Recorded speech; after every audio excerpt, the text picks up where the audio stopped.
This is Krystal, and thank you for joining me for this week's First Chapter Friday. Today I will be reading from the beginning of Lessons in Chemistry by Bonnie Garmus.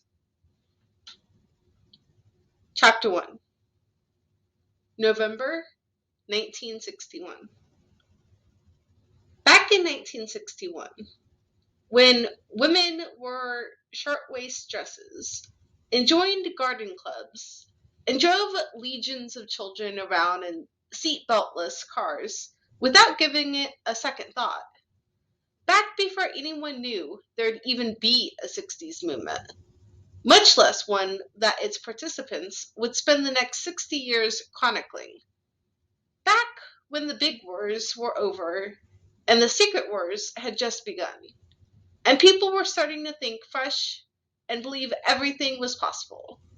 The 30-year-old mother of Madeline Zott rose before dawn every morning and felt certain of just one thing. Her life was over. Despite that certainty, she made her way to the lab to pack her daughter's lunch. Fuel for learning. Elizabeth Zott wrote on a small slip of paper before tucking it into her daughter's lunchbox. Then she paused, her pencil in mid-air, as if reconsidering. Play sports at recess, but do not automatically let the boys win, she wrote on another slip. Then she paused again, tapping her pencil against the table.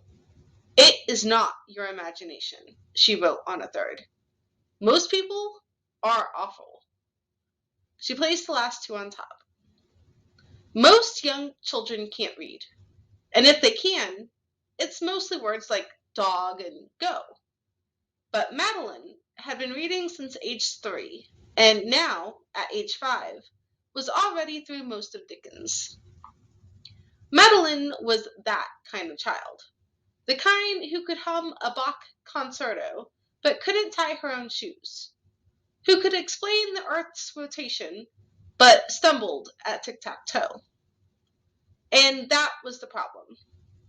Because while musical prodigies were always celebrated, early readers aren't. And that's because early readers are only good at something others will eventually be good at too. So being first isn't special. It's just annoying. Madeline understood this. That's why she made it a point each morning, after her mother had left and while her babysitter neighbor Harriet was busy, to extract the notes from the lunchbox, read them, then stir them with all the other notes that she kept in a shoebox in the back of her closet. Once at school, she pretended to be like all the other kids, basically illiterate. To Madeline, fitting in mattered more than anything, and her proof was irrefutable. Her mother had never fit in, and look what had happened to her.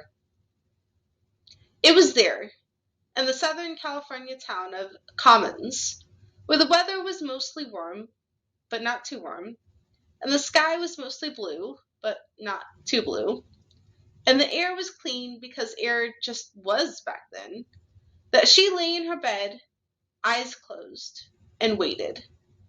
Soon, she knew there'd be a gentle kiss on her forehead, a careful tuck of covers about her shoulders, a murmuring of "seize the day" in her ear. In another minute, she'd hear the start of a car engine, a crunch of tires as the Plymouth backed down the drive, a clunky shift from reverse to first. And then her permanently depressed mother would set off for the television studio, where she would don an apron and walk out onto a set.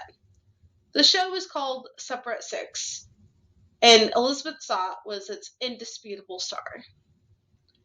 And if you would like to know what happens next, you can check this title out on the Libby app. We have it in both ebook version and audio.